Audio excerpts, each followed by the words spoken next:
Hello, my PC students. Now, in this if statement question, it's not going to be what conditions and how many you met and if you have to meet all of them. Remember, an AND condition, you must meet all conditions and the max number you can have is 7. With an OR condition, you can meet any one, again, up to 7, but it's this one or that one.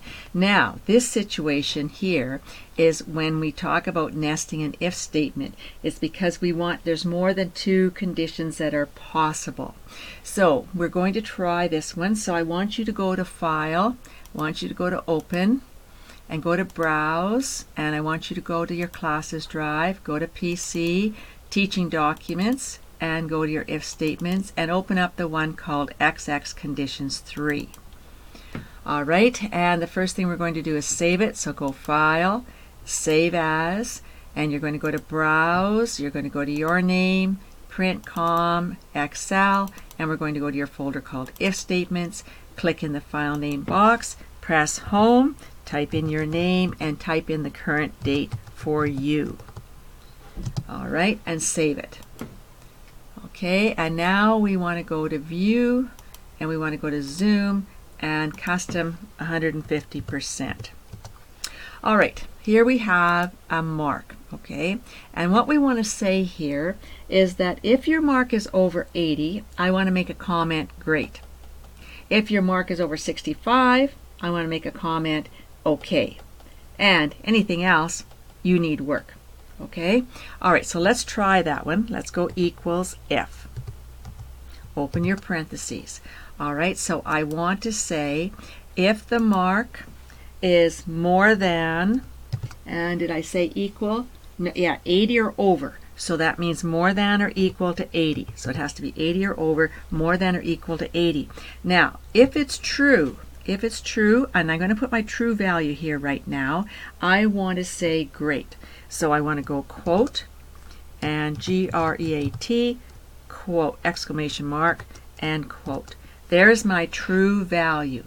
Now I'm going to put the comma in, but I want to nest another if statement. So I'm going to put in if, open my parentheses, and my logical test is that if my mark is more than or equal to 65. Then the true value is, I want to say okay. So I want quote, okay, quote, comma, and now I said I've got go through, and this tells the computer, go through the list, find all the ones that are more than or equal to 80, put in great. Go through again, find all the ones that are more than or equal to 65. Anything else is the value if false. So therefore, we want to say, quote, needs work. Exclamation mark, quotations. Okay? So now I have a black if statement, parentheses. I have a red one. So that means I have to put in 2. Oh, hold on here. 2. I have to have matching red ones, matching black ones. If you haven't got that, it'll come up and say to you, mismatched parentheses. And you got to fix it. All right, press enter.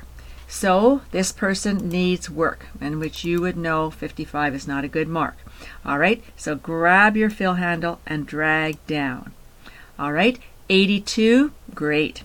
68, okay. And 65, because remember it said more than or equal to. So that's how your 65 got in there, okay? Otherwise, it would have been left out. So that's how easy it is, and all you are doing is nesting these statements, okay? You said, here's my first if statement, here's the true value. Here's my second if statement, here's the true value. And anything else is the false value, which is needs work. Okay, that's all there is to that. The nested statements are quite easy for you to do, so I don't think you'll have any trouble with them. So go Control S to save, and we'll stop there.